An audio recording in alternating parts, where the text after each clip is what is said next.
받은 모든 분들이 베드로의 설교를 듣고 크게 은혜를 받고 구원 얻는 역사가 일어났습니다. 또 이런 놀라운 소식은 자연히 입소문을 타고 예루살렘에도 전달되었습니다. 예루살렘에 있는 유대 기독교인들, 특별히 할례를 중요하게 생각하는 분들은 이 소식, 이 보고를 듣고 깜짝 놀랐습니다. 그들이 놀란 이유는 이방인들도 로마 군인 백부장도 구원을 받았다는 소식 때문이 아닙니다. 이 유대인들이 놀란 이유는 사도 베드로가 이방인의 가정 안에 들어갔다는 것, 그들과 같이 시간을 보내고 밥을 먹고 했다는 이 사실 때문에 아주 놀랍고 또 당황했습니다. 베드로, 당신이 정말 정신 있는 사람이요? 당신이나 우리나 다 유대인들이 아닙니까? 할례를 받은 유대인이 어찌 할례 받지 않은 자의 집에 들어가서 함께 밥을 먹고 습도 공감할 수 있다는 거예요. 이렇게 항의가 들어오는 거죠. 그런데 베드로는 이들과 논쟁하지 않았습니다.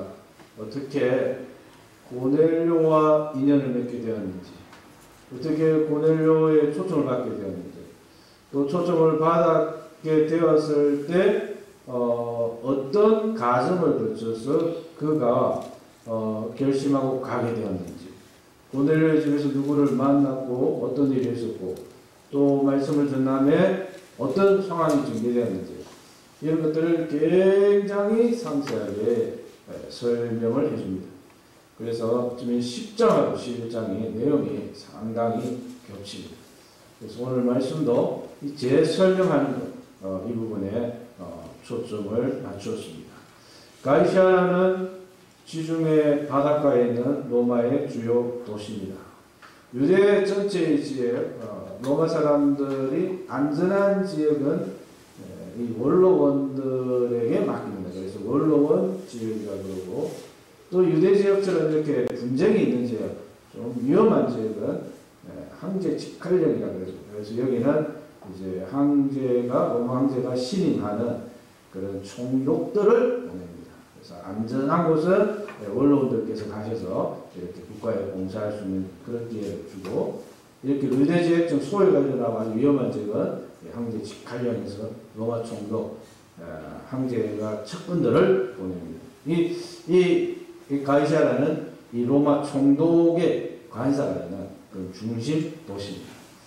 고대 이 가이사라 지역의 유적지를 조사하니까 그 벽돌에 본디오 빌라도라고 새겨진 돌도 발견했습니다. 예수님 당시 총독 본디오 빌라도도 이 가이사라를 관사로 삼고 한 번씩 문제가 있거나 하면 예루살렘으로 출장도 가고 그렇게 했던 것 같습니다. 고넬료는 이달리아 부대라고 불리는 이 부대의 백부장이었고요. 민족주의가 강한, 우리 유대인 하는 이런 의식이 강한 사람일수록 로마 군인을 굉장히 싫어합니다. 특별히 이 백부장은 십자가 체험을 직접 이 현장에서 지휘하는 사람들이기 때문에 유대인들이 굉장히 싫어하는 그런 부류의 사람입니다. 하지만 고넬료는 전형적인 로마 군인입니다. 로마 사회는 이 다신교, 속된 말로 개나 소나 다 이 신으로 불리는 많은 신이 있는 사회입니다. 우리가 잘 아는 제우스나 비너스, 유피테스, 마르스, 말할 수 없는 이렇게 로마 황제도 죽고 나면 신이요 하면 신이 되고 이런 다신교 사회인데요. 그 다신교 사회에서 로마의 백부장이던 고넬료는 이 다신교에서 뭔가 회의가 왔고 희망이 없음을 깨닫고, 또 자기가 다스릴 수 있는 이 속주민, 이 믿는 이 유대교에서 빛을 발견했습니다. 유대인들이 소위 이방인 중에서도 이 유대교에 대해서 관심을 가지고 유대인도 못지않게 이 하나님을 향한 신앙을 가진 사람들을 하나님을 경외하는 사람이라고 부릅니다. 하나님을 경외하는 사람. 이 하나님을 경외하는 사람, 오늘날 하나님만 경외하면 다 하나님 경외하는 사람 보통 명사가 되어버리지만, 이 당시에는 고유명사입니다. 하나님을 경외하는 사람이라는 것은 이방인들 중에서 유대교가 좋기는 한데 유대인이 되기는 싫은 거예요. 할례를 행한다든지 이 사람들 유대인들이 먹는 거 먹고 먹지 말라고 안 먹고 이렇게 유대인들의 그 관습이나 문화까지 다 하기는 싫고, 그러나 하나님을 섬기는 것, 하나님께 예배하는 거, 이거 좋은 것. 이런 사람을 하나님을 경외하는 사람, 유대인들이 그렇게 부릅니다. 이분들이 유대교 공동체에서는 굉장히 든든한 부분입니다. 유대인들이 다른 민족들하고 이렇게 폐쇄적이기 때문에 상당히 핍박을 많이 받습니다. 그런데 이런 분들이 좀 유대인들을 이해를 하니까 든든한 우군이 되어서 좀 버팀목이 되어주죠. 고넬료도 이런 하나님을 경외하는 사람이 되었어요. 그런데 유대인들이 보기에도 참 경건했습니다. 하나님을 경외하며 그의 모든 가족과 집안에 근무하는 사람들, 그의 부하들 모두 하나님을 경외하는 이런 방향으로 이끌었어요. 또 가난한 사람들을 구제하고 하나님께 기도도 열심히 했습니다. 어찌 보면 고넬료라는 사람은 좀 어중간한 사람입니다. 유대인 주류사에 속한 것도 아니고 세상적으로 로마의 주류 계층도 아닙니다. 유대인들은 고넬료와 같이 하나님을 경외하는 이방인을 존경하고 호의적입니다. 호의적이에요. 그렇지만 이 사람이 아무리 하나님을 경외하고 유대인들에게 호감을 보이고 협조적이고 동조를 해도 유대인들의 기본적인 태도는 이 사람에게 친절하지 이 사람을 집으로 초대하거나 같이 식사를 하지는 않습니다. 왜냐하면 고넬료와 같은 이방인들은 아무리 하나님을 경외해도 유대인들 입장에서 이 사람은 여전히 이방인이기 때문입니다. 유대인으로 개종하지 않았으니까 이방인입니다. 한 가지 고넬료에 대해서 참 특이점을 하나 꼽는다면 고넬료는 하나님께 기도하는 사람이었다는 사실입니다. 기도를 지속적으로 했습니다. 고넬료는 하나님과 올바른 관계를 맺기 위해 굉장히 노력했다는 것이죠. 기도라는 것은 아쉬운 내가 넉넉한 하나님께 간청하는 것 그 이상입니다. 기도란 하나님과 내가 올바른 관계에 들어가 있다는 뜻입니다. 기도는 하나님과 소통하는 것입니다. 요즘은 그런 분들이 잘 없긴 합니다만은 예수님을 믿으세요 하면 내가 하나님을 보여주면 하나님 믿겠습니다. 이런 분들도 있죠. 근데 요즘은 이제 대면의 사회입니다. 안 만나고 문자나 카톡이나 전화로 통해서 이렇게 소통하는 방법이 많이 발달되어져 있습니다.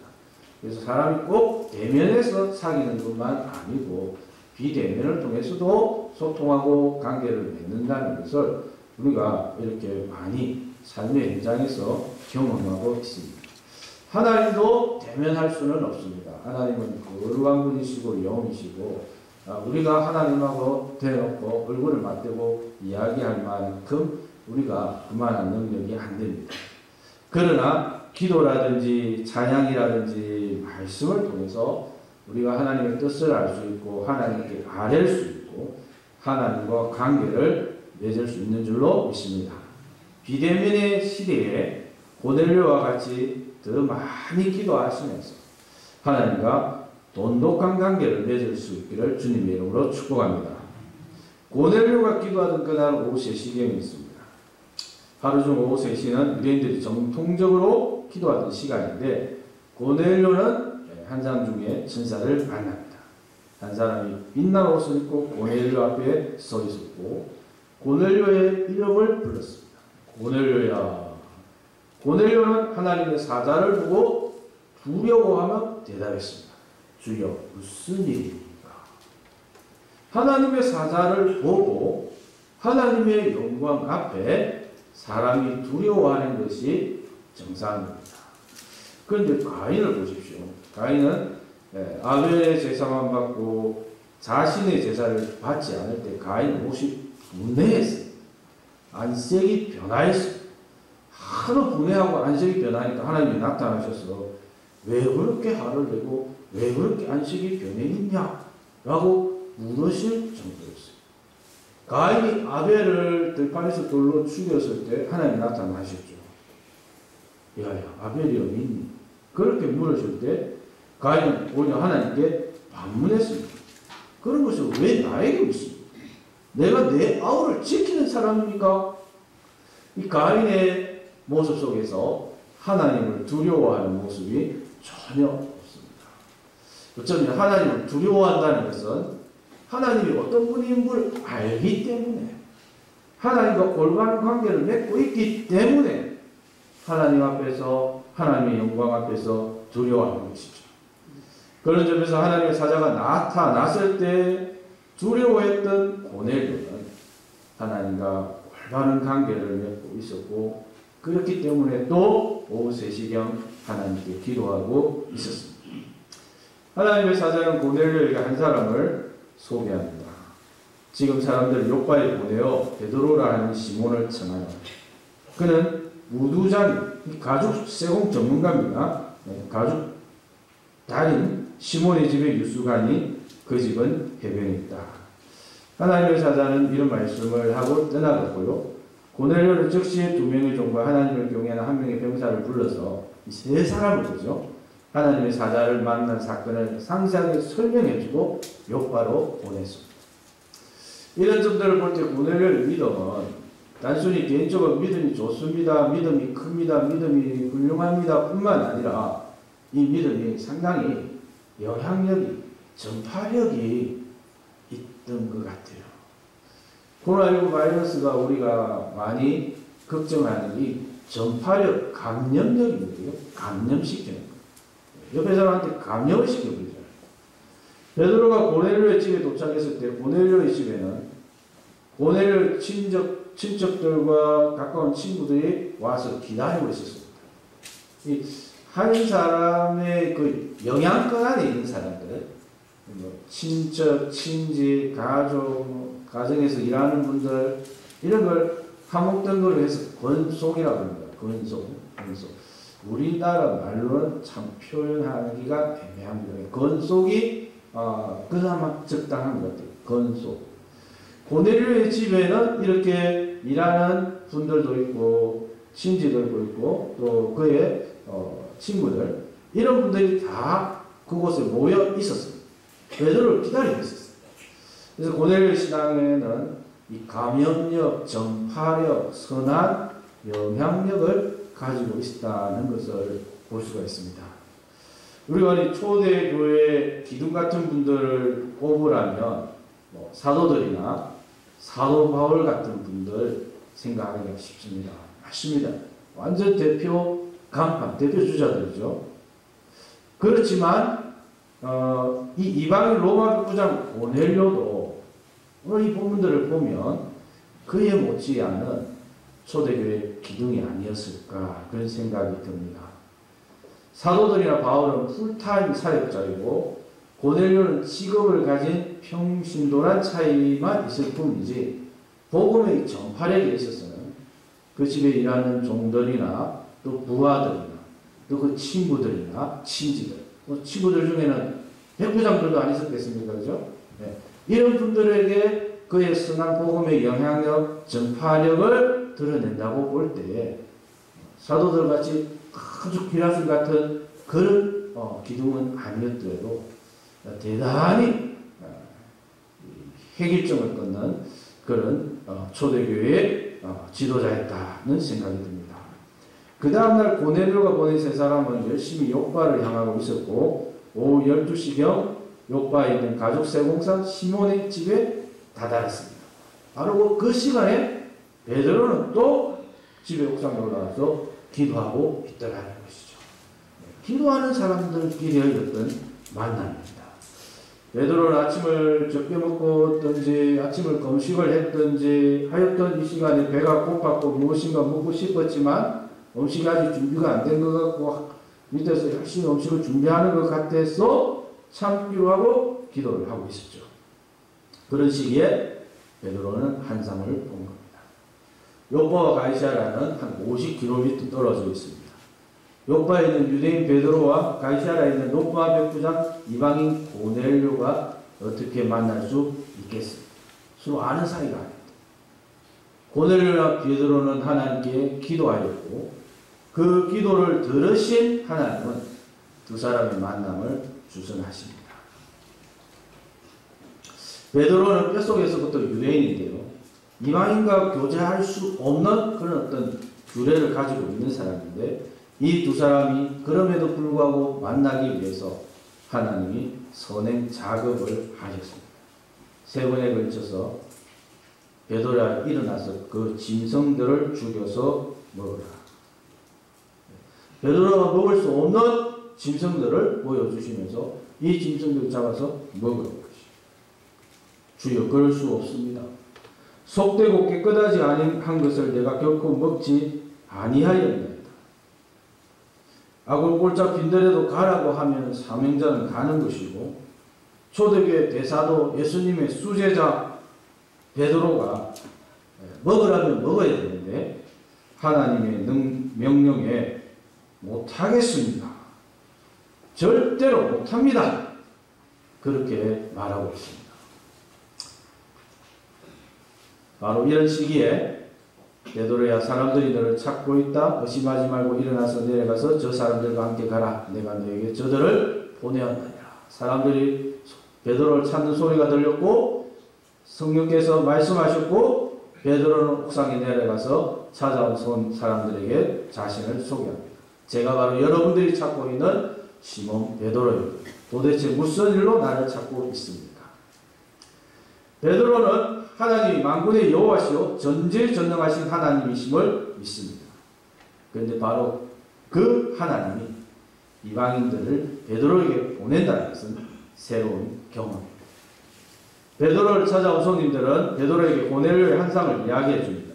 또한 덧붙여서 고넬료의 초청을 전합니다.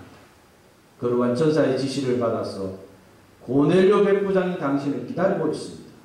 속히 고넬료의 집으로 갈 수 있도록 저희가 왔습니다. 베드로의 반응이 여기서 예상 바뀝니다. 베드로는 이 사람들을 불러들여서 안으로 초청해서 하룻밤 머물게 합니다. 내일 가자 이거죠.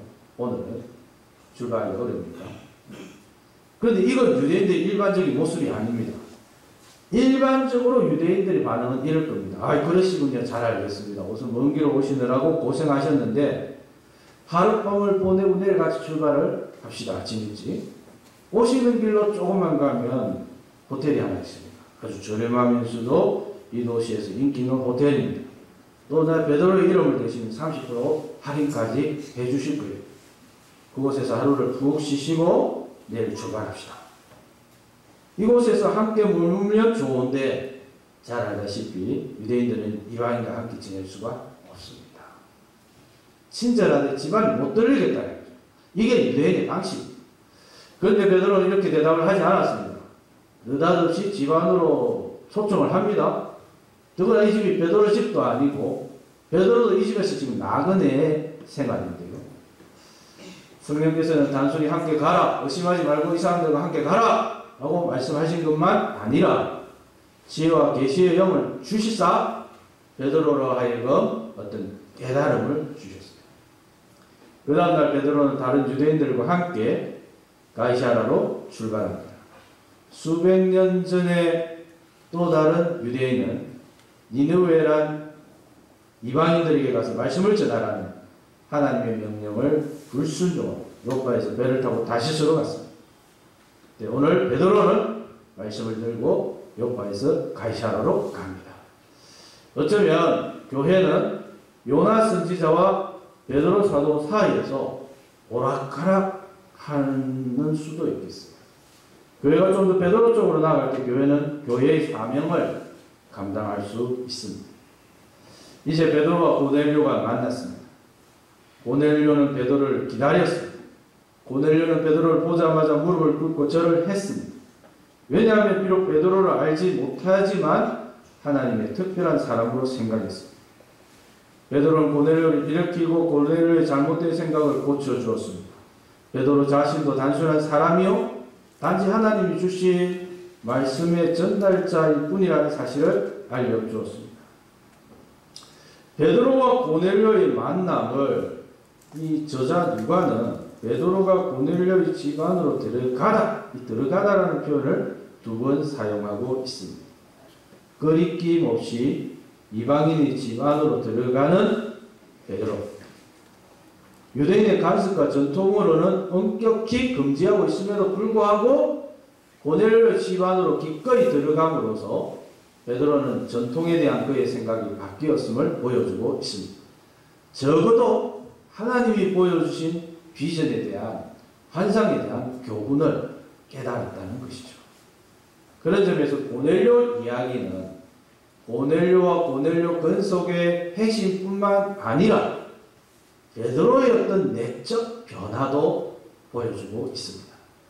베드로의 깨달음을 베드로는 한마디로 이렇게 요약합니다. 하나님께서 내게 지시하사 아무도 속되다 하거나 깨끗하지 않다 하지 말라. 정결하다 부정하다 이건 하나님이 판단하시는 거고요.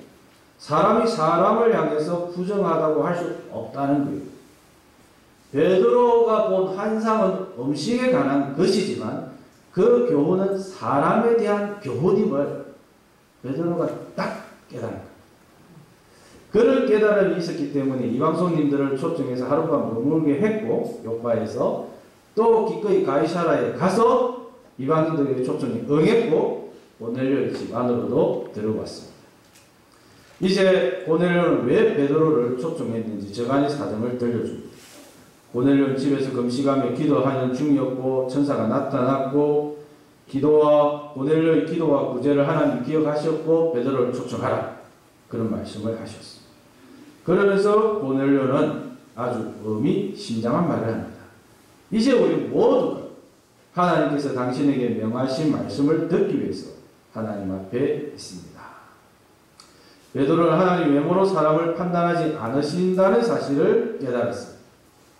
유대인이냐 이방인이냐 이런 것이 중요한 것이 아니라 하나님을 진심으로 경외하느냐 하지 않느냐 을을 행하느냐 하지 않느냐 하나님은 이 중심을 보신다. 이제 드디어 베드로의 설교가 시작됩니다. 베드로의 설교는 고객 맞춤식 설교가 아니었습니다. 유대인들을 위한 설교가 따로 있고 고넬료 같은 이방인들을 위한 설교가 따로 준비되어 있고 이것이 아니었습니다. 베드로의 설교는 오직 한 가지 유대인이든지 이방인이든지 딱 하나의 설교를 합니다.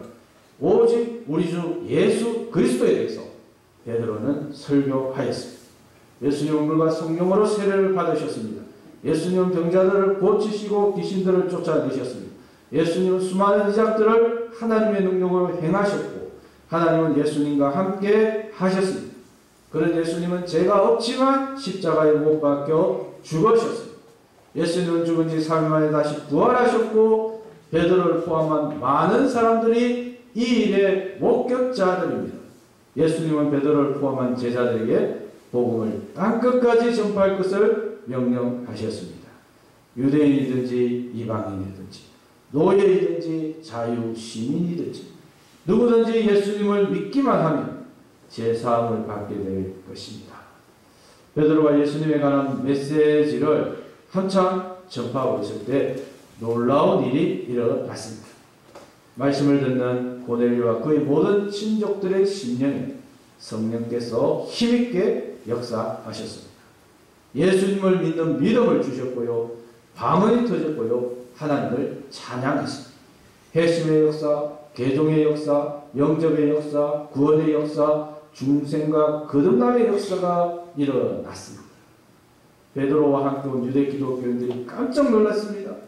베드로는 설교를 중단하고 기쁜 마음으로 고넬료와 그의 근속들에게 세례를 베풀었습니다.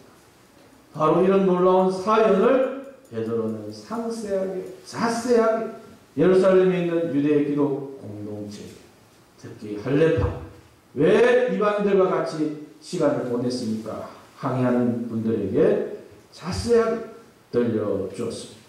어떻게 고넬료의 집으로 가게 되었는지 고넬료와 그의 근속들에게 세례를 줄 수밖에 없었던 상황 고넬료 가정에서 보내게 된 교제의 배경에 하나님이 이미 준비하고 계셨음에 대해서 상세하게 들려주었습니다.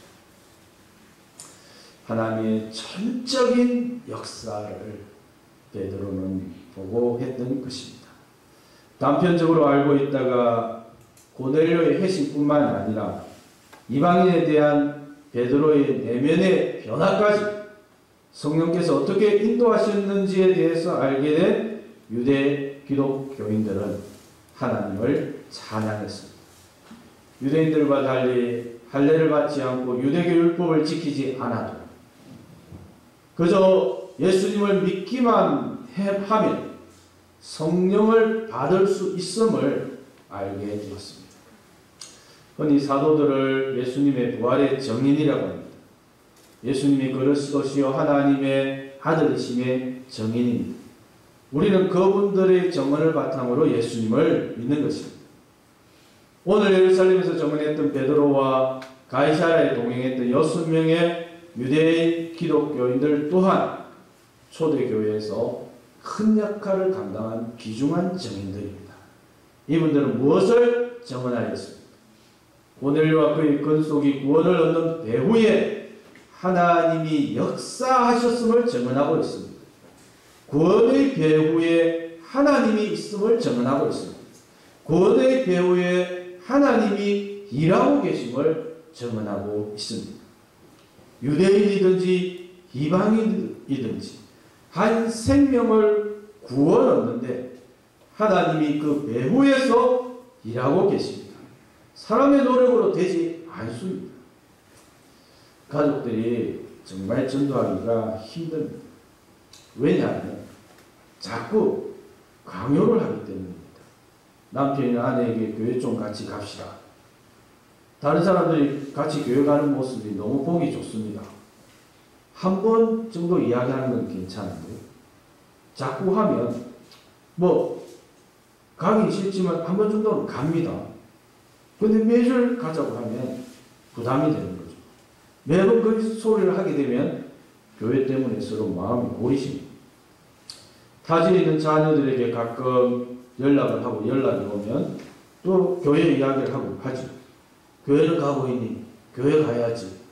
잘 가고 있으면 다행인데 안 가면 어떻게 한번 서로 통화하면서 또 교회 이야기를 하면 그 다음부터는 한 달에 한 번 전화하는 게 2달에 한 번 전화하게 되고 3달에 한 번 전화하게 됩니다. 자녀들 입장에서 또 잔소리로 들리는 거죠. 가고 싶으면 가지 말라고 해도 가는데 자꾸 가고 있니? 가니 갑시다 라고 하면 그 말 자체가 마음에 부담이 된다. 그러면 어쩌면 좋습니까? 손 놓고 있어야 합니까? 마음이 안타까운 만큼 우리는 하나님께 나아가야 할 줄로 믿습니다. 고넬료와 베드로의 만남에 기도하는 고넬료, 기도하는 베드로 그 사이에 하나님이 계셨습니다.